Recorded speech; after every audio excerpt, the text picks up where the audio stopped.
Farm Fresh, desididong makabangon, nagpapalakas pa. Veteran player magbabalik sa darating na AFC. Reunites is real.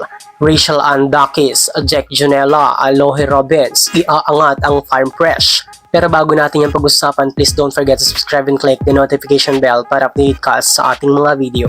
The long wait is over para kay Rachel Andakis dahil matapos ngang hindi siya makapaglaro ng ilang conference ay magbabalik siya upang makipagsabayan ulit sa ibang player ng PBL. Pero hindi lang simpleng pagbabalik ang ginawa ni Dakis. May pasabog nga ito sa kanyang mga fans. Marami nga ang nag-aakala na sa kanyang pagdating ay sa signal ulit siya maglalaro this conference. Ngunit binigla nga nito ang karamihan dahil hindi siya sa signal napunta, kundi sa Farm Fresh Foxes.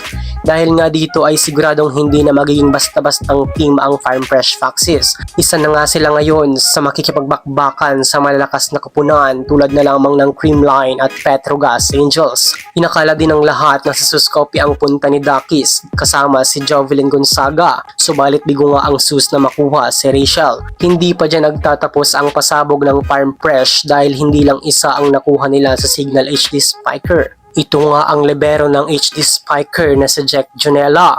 Ika nga ng karamihan ay talagang tudubuhos sa pagpapalakas ang Foxes this conference. Dahil kung titignan natin ang magiging new lineup nila ay talaga namang hindi ito simpleng lineup lamang. This team will break other teams with Dakis and Junella. Plus Tubo, Romero and Viray ay talagang masasabi natin na isang solid team nga ang meron sila ngayon.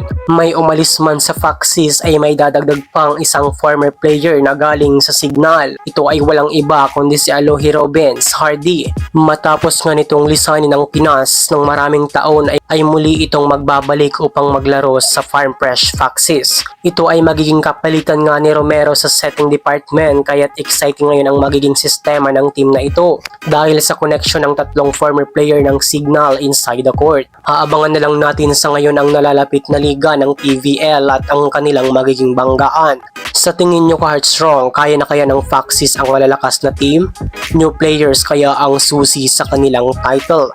Comment down below. So hanggang dito na lang muna ka Heartstrong. Please don't forget to subscribe and click the notification bell para updated ka sa ating mga video.